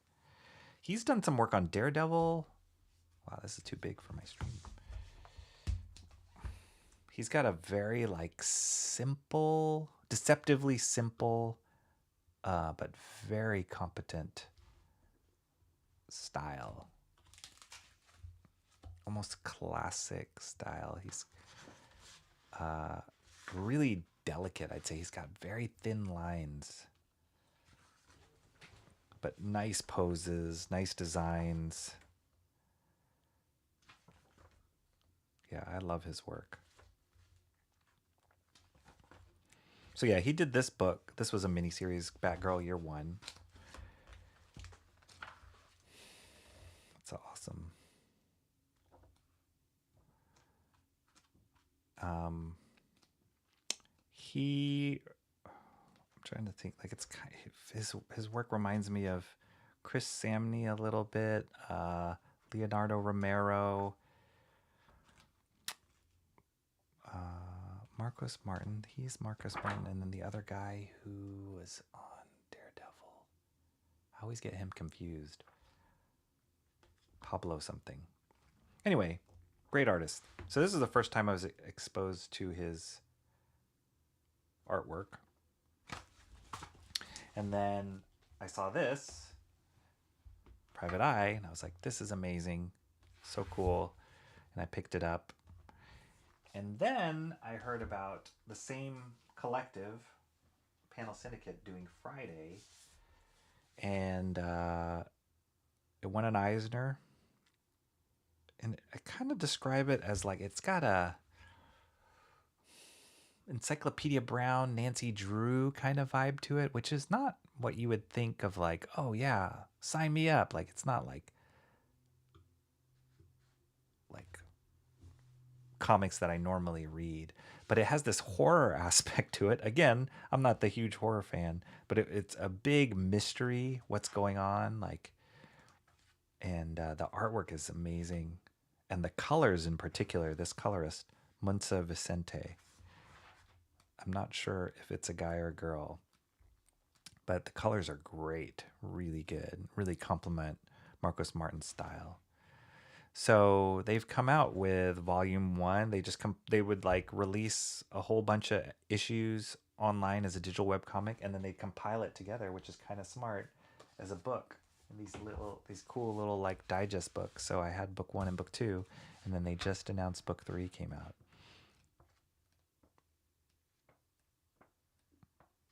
Like, look at those colors. Fantastic.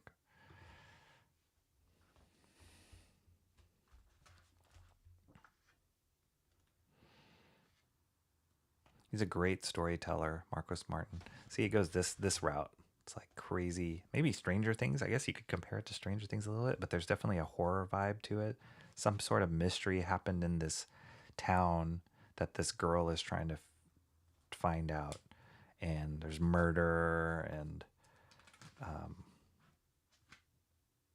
it's awesome. But look at those colors. Wow, that light's really bright. Great colors.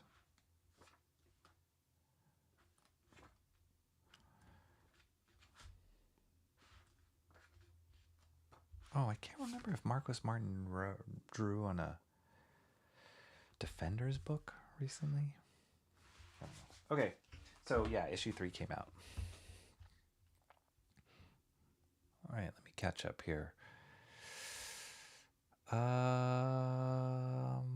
Katie said she just finished streaming. She's unwinding now. She's unwinding from her stream by watching another stream. It's 10:15. Oh, okay. 8 hours ahead of us. 10:15. Wow, that means I'm 10 minutes behind on the chat. Shoot. Pizza time.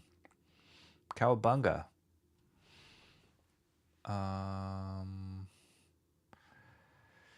Everyone's streaming at the same time. I guess so. Super popular to be streaming right now. What time do I normally stream? Like now, I think, right? Like 2:30 is probably usually when I stream. But yeah, I had to get it early. Katie, if you watched this stream earlier, I had a guy on here, a writer, comic book writer, producer named Adam Lawson. You should check it out. It's really fun. Great guy. Cherished Psalms is here. Konnichiwa. What's up, Cherished Psalms? You can't pay 0.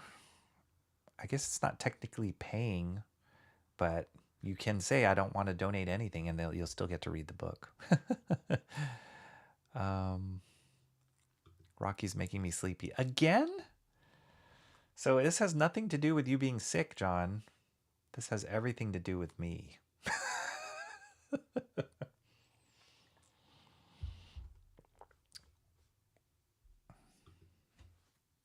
Everybody wants reality to be a character select screen. Sure. There you go. Seems like he always makes you sleepy. It's true. It's true. I'm not going to be offended. I'm not going to be offended. I'm just going to cry in a corner. I'm going to whisper, cry in a corner, and make you fall asleep. Should Rocky stream from in front of his bookcase so he doesn't have to keep getting up? I thought of that, but that doesn't work with the layout of my room, unfortunately. I can't put my desk in front of the bookcase. So it's okay. It's part of it. It's part of the adventure that I have to get up and dig through my stuff. It's kind of sad that I have so much stuff to dig through, but that's part of it. The art style is very reminiscent of drawn fashion models. Maybe, yeah. I mean, the fashion in it is kind of cool. How Marcos Martin is treating fashion. It's definitely dated. I just love the like crazy shapes on the designs. Like in his Batgirl Year One was somewhat, comic book realistic proportions, but I find in this book he exaggerates them a little bit more. So like the head shapes and just, yeah, there's a little bit more exaggeration in it. So, but it makes it fun. This is messed up. This like boyfriend of hers. Well, not really boyfriend, but she liked him. And then he died in the first book. And it kind of haunts her the whole time. Or did he? I don't know. There's weird stuff going on. Look at these colors. I love these colors. And it's not just the colors that Munza picks. It's how they apply it to the page. There's some subtle textures. I don't know if you guys can see it. Like these painted textures in there. It's really awesome. Gives it such a cool tone. And look how the snow treatment here is in the colors. That's awesome. Whoops. Let me zoom in. Nope. That's not. See that treatment of snow? It's great. Great colors. The colors always stood out for me in this book. They're like so vibrant and weird choices too. It's not like your standard choices. Like these little hints here, these like warm hints on her nose when she's all cool tones. It's great.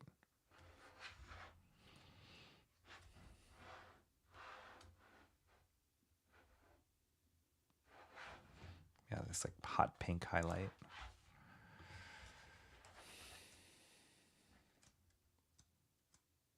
So yeah, Friday, book 3. I don't know how many issues this is going to. Let's see. Let me fast forward to the end. It might end at this one. Yep, this is the end. The end. This is like Harry Potter train or something. What's going on?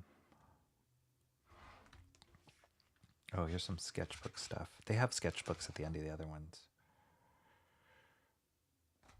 Cool. Yeah, this is the last one. Marcos Martin, Batgirl Year 1. Oh yeah, he did a Doctor Strange story called The Oath. That was really good. And Daredevil. Brubaker worked on the book Criminal. That's right. Not 100 Bullets. Criminal. I think maybe it's Brian K. Vaughan that did 100 Bullets. Wow, he's a producer on Westworld. Yeah. Okay. Monza Vicente, she's a girl. Illustrator whose clients include Elle Magazine, HarperCollins, blah, blah, blah. She colors all panel Syndicate. And then she does children's books too. Good stuff. There's another panel Syndicate book that I actually have not opened. I bought it a long time ago and I haven't opened it. Sad. I've been meaning to. It's just on my pile of stuff I haven't read. It's called The Barrier. Hold on. Let me pull this out. Go into the bookcase again, John.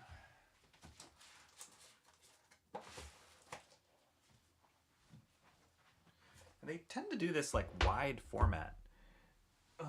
But I got it. Yeah, this is Brian K. Vaughan, Marcos Martin, Monsivine. This wide format, and they put the individual issues in this interesting slipcase. And the reason I found this is actually quite hard to find. Where did I find it? I don't remember where I got. Oh, I picked this up at a bookstore. I mean, a comic book store where my family lives. I think it was in Texas. I just randomly found out. Like, I had one issue through. It was like a free comic book day. They released one issue of the series, and I read it. And it's about like alien abduction, science fiction, and politics. I really liked that one issue, and I couldn't find any other issues. And then I found the compilation at the store, but I haven't opened it yet to read it. So that will be on the list. But yeah, I would say check out Panel Syndicate because they put out some good stuff, and it's cool to see different creators kind of band together and do the independent thing. It's awesome. He should put the bookcase next to him. I can't. It's like, I don't know, 20, no, not 20. It's about 10 feet away from me. And there's two of them, two bookcases, two big bookcases. Yeah, there's no way I could do it. I'm sorry. You guys just have to deal with my old man getting up and walking over there. Gonna check the mail. Oh no, the outdoors. The heck? That was some awesome ASMR right there. Was that when I was whispering? ASMR freaks me out. I've done this. I've talked about it before on another stream. I happened to randomly run into an ASMR. It was like on my feed of this girl doing ASMR for something, and she had her fingernails and she was tapping the mic, and it freaked me out, but it's a thing. Everyone sleeps peacefully to the sound of Rocky's tears. Yes. I meant that Batgirl one, but this one has that similar vibe. Oh, the fashion. Yeah. I can see that. Yeah, that's a good call. For sure. It's just a super delicate and elegant way of drawing that Marcos Martin has.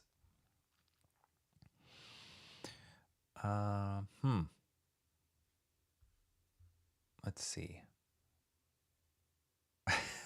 You guys are talking about Rocky's the only except. Well, thank you. Thank you very much for that. Cherish Psalms. I found ASMR by accident looking for airplane background chatter sounds. Yikes.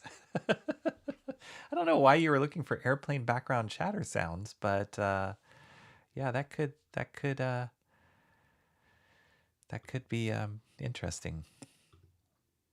Yeah, I know. I was just talking to, was it on stream or off stream? I can't remember. Talking to Adam about, I think it was on stream, about how many books he hasn't read. I have a whole stack. I'm getting through them, but the problem is I keep going every week, and then I keep going to the library every week, and then just keep adding. So it's unending. What's up, Cranberry Langers? How are you doing? This is a cranberry, full of power. I've only read one of the books I ever backed. Someday I might get Fraga's book. Oh boy, that's the catch-22 with independently produced books, right? It's like you support them, but then sometimes I supported. I was so excited about this. It was on Kickstarter actually. Jason Pearson, that artist I had just mentioned, was doing a Kickstarter, and I was so excited because he hadn't produced any work in a long time. And it was years and years and years. And there was a lot of people that were angry about it, and he had a lot of things he was wrestling with for sure. But people were angry that it hadn't come out, and I was just hoping, and then he passed away. So it was never meant to be. Really sad. But they just did announce they're doing a new series, I think at the end of this year, with his characters from Body Bags. These guys. And they're doing a team up with another creator-owned characters called Hack and Slash. So they're doing a Body Bags Hack and Slash team up for, I think, 4 issues. Obviously, Jason Pearson, he's not alive to draw it, which is sad. So this is other artist, I guess the Hack and Slash artist who's drawing it. I don't know how I feel about that, but I'm going to check it out because I loved his characters of Clownface and Panda. And I love that genre that he built with it. So yeah, but I'm sad that he never was able to launch that Kickstarter that I paid for. Very sad.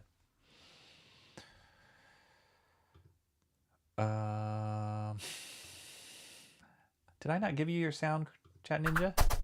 There you go.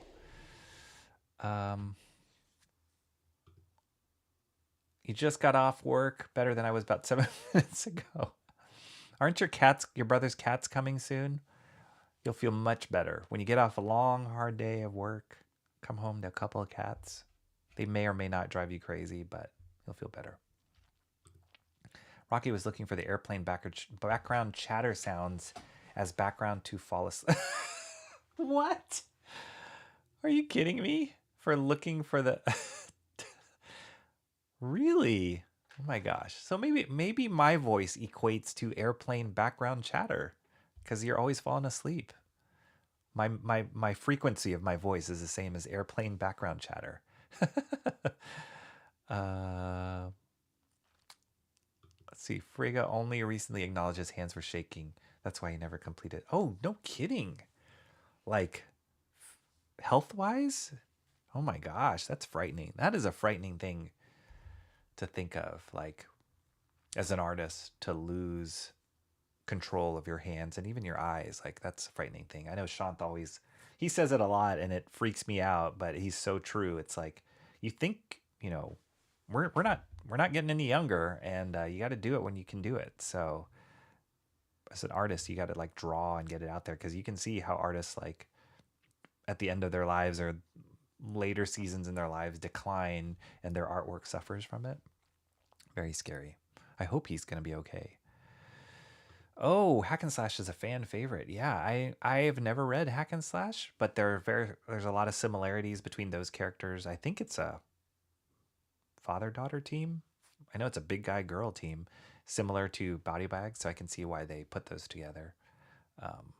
So yeah, we'll see. Chris Fisk also sadly had a hand issue, couldn't work on any future comic. Frightening. That is frightening. The cats might not come here, actually. Oh no, bummer. That's a bummer. We found another place for them. That is a bummer. Being driven to insanity is a cat's charm. It's true. It is true. Emo, my cat is a silly goose. He was crying like crazy just now because he got his nails stuck in the wall. Oh, I've had my cats get their nails stuck like on my pants as they're trying to climb up onto my knee. And then the problem with that happening is then they freak out and then they yank harder and scratch whatever it is they're attached to. So, speaking of animals, Pup has apparently been passed out next to me. Emo Trash says, how is Louie? Is Louie doing well? So you have a dog, a cat, and a bird. Is there anything else we don't know about? My cat has been upset since Pup's been All right. Okay, last thing I wanted to talk about was there is an announcement. We get these from the comic book stores. There is an announcement for this. And a lot of controversy, a lot of people talking about this. But I am keeping my eye out on it. I have no idea what the story's about. Scott Snyder's writing, who is the author on Dark Metal DC that Adam Lawson happened to be talking about. But what has caught my eye was, what do you guys think about this image? Was the artist, Nick Dragotta.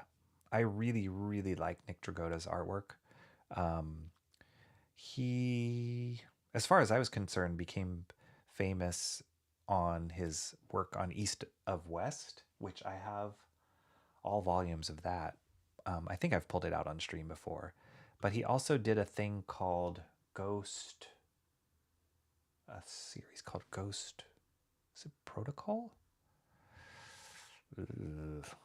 Hang on. Onto the shelf.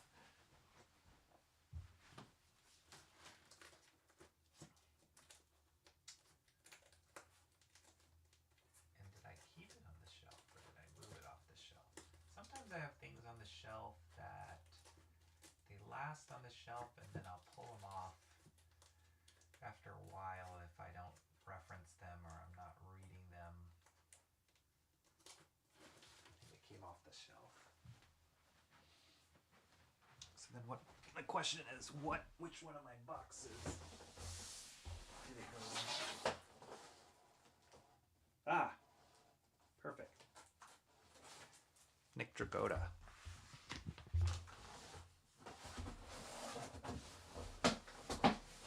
This will be the last book I'll talk about today. So yeah, him drawing, I love his artwork. Kind of seen him evolve a little, seen him evolve quite a bit. First time I saw his artwork, I think he was working on a Mike Allred book called Ecstatics, doing some fill-in issues, and it was okay. But then his East of West stuff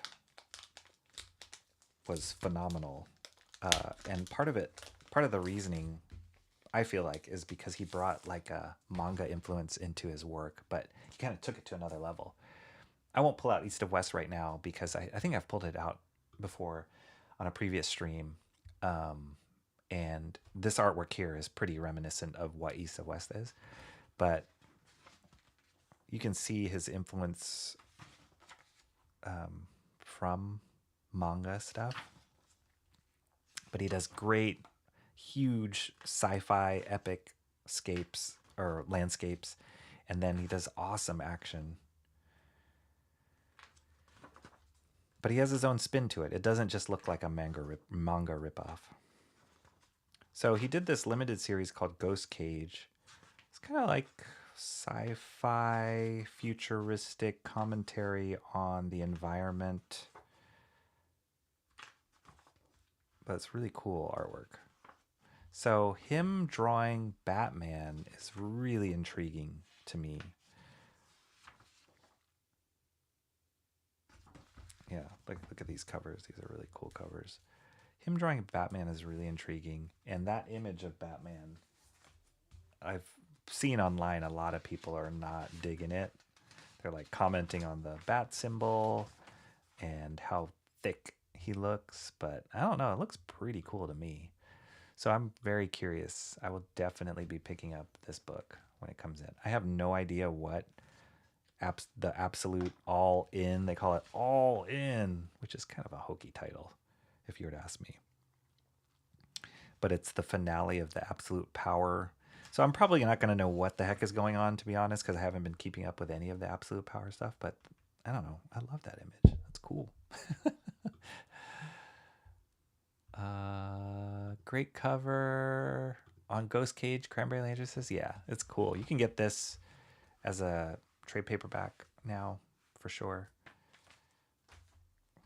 But yeah, check out Nick Dragotta's work, East of West, for sure. I would start there because he cranked that stuff out.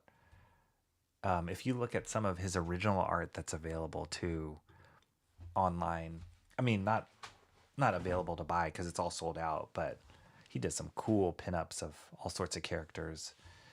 So I'm very excited to see. John says that Batman was not great. All right. Fair enough. Fair enough. Yeah, it was awful. Why? He's awesome. I'll be the judge of that when it comes out. No, for sure I'm going to pick that up and see. Hopefully the story won't suck, but I think he looks cool. All right, let's see. I will catch up here. I cannot do that. Oh, we're talking about your puppy. Those look great.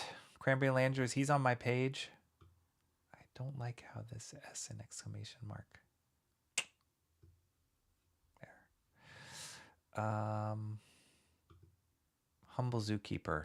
Yeah, you've got a lot of animals. Travis says, what is Batman doing with all that cake?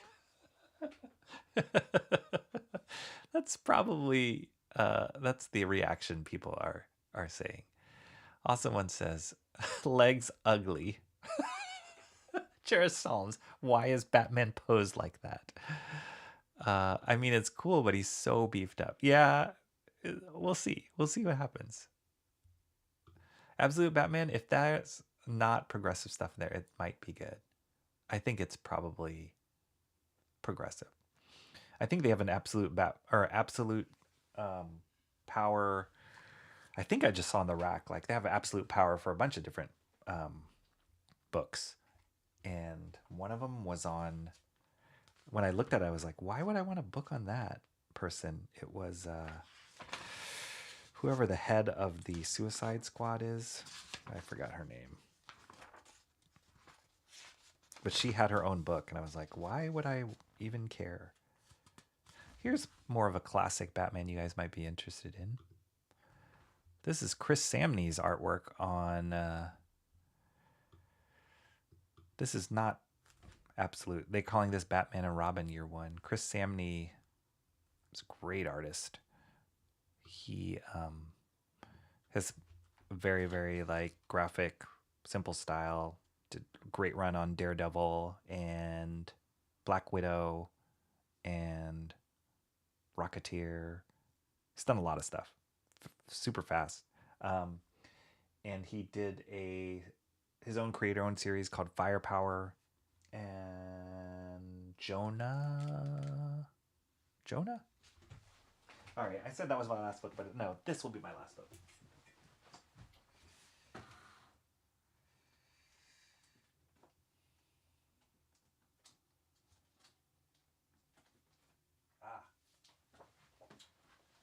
This was cool. Speaking of like artist editions, this one's called a drawing board edition that I picked up a while ago. But it's smaller than the standard artist editions. Whoa.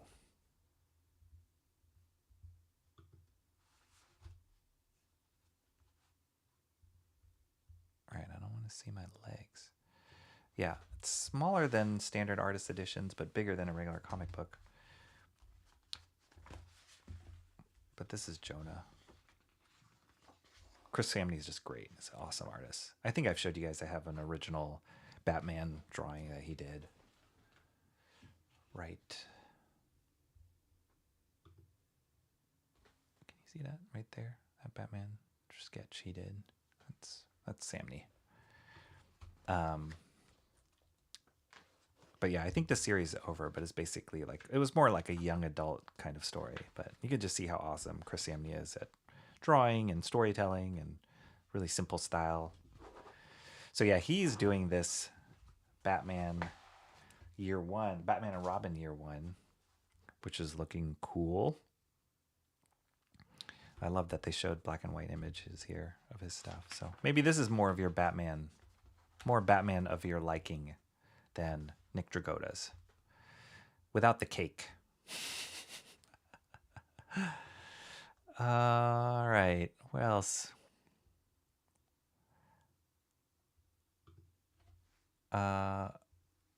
Rocky is not all in for that title. That's right. I just thought all in was like, I was trying too hard, you guys. Emo Trash said Louis is downstairs eating. All right. I want to see how that Batman moves from panel to panel. I have faith in Dragotta. I trust because he can do great action stuff and he does great tech. So he'll probably do like a killer Batsuit and Batmobile. So yeah, we'll see. It will definitely have his flair to it, whether or not you like it, but we'll see. John says not for Rocky, but I've decided I probably won't walk after eating unless eating just makes me energetic. Oh man. Sorry, John. I need to get a walk in actually today. Batman is preparing for FatCon 2024. Got a cake up. Amanda Waller, thank you. Yeah. I was like, who'd want to read a book about Amanda Waller? That sounds very uninteresting. Harley Quinn, sure, but Amanda Waller, it's like, meh.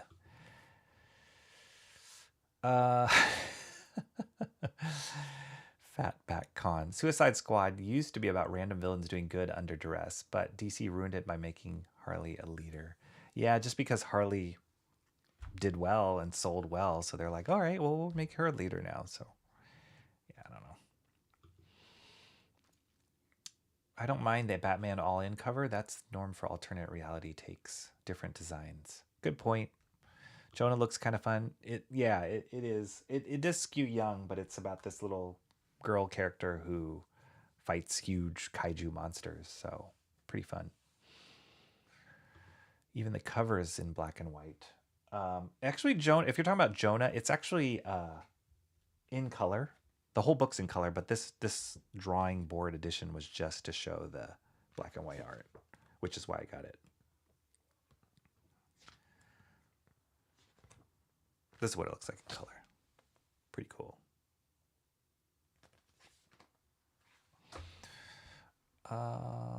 Mr. Monkey Boy, 1969, how are you doing? Seeing 2 days in a row. These pages look great. Uncaked Batman? Unsub. Mr. Monkey Boy saying hello to everyone. Leave Bruce Wayne and his BBL alone. BBL. What does that mean? FatCon is actually real too. I don't want to know. I hope to never be invited to attend FatCon because that would be bad for a number of reasons. All right. Gosh. What does BBL mean? I'm going to wait. Tell me what BBL is, and then I will go. Anybody who knows what BBL?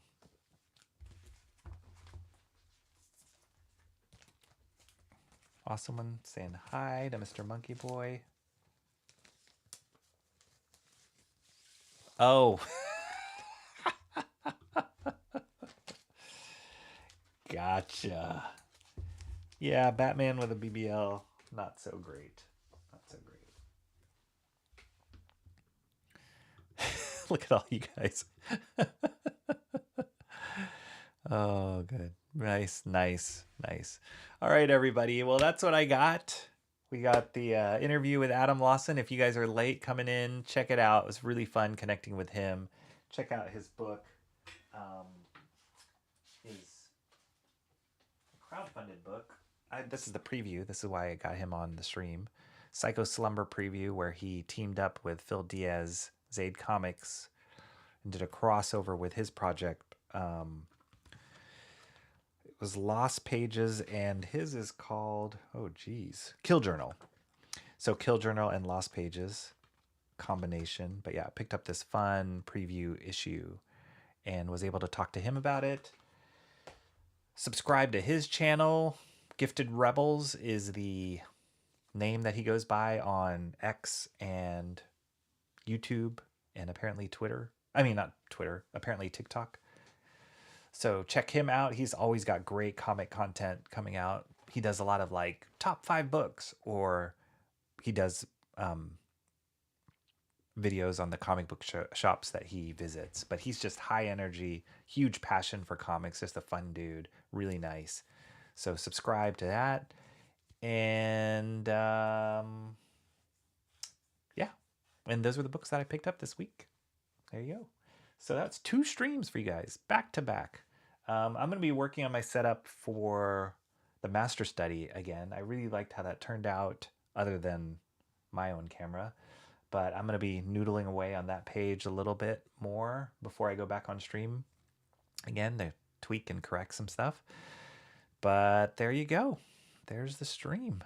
The quality on that cover goes crazy. Yes. For Jonna, yeah. No, for BBL, I think they take the fat. Ooh, this is going bad. I have compromising video of the groomsmen.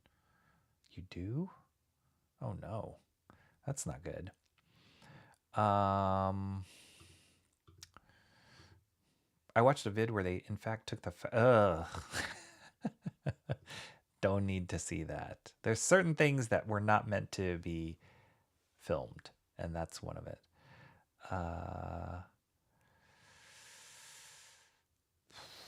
Oh, Mr. Monkey Boy, I missed that. You said you got your stitches out. Congratulations. This is on your arm? Or your hand? Congratulations. Your carpal tunnel?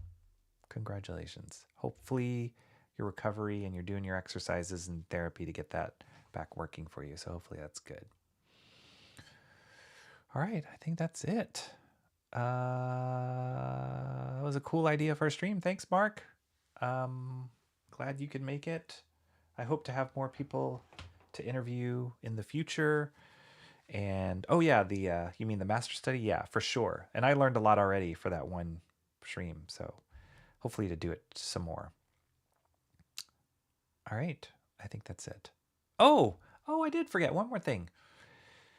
Maybe I'll talk about this more next stream. I won't belabor it anymore. But I did mention one of the projects I was working on, a side project with my buddy Alan, it released.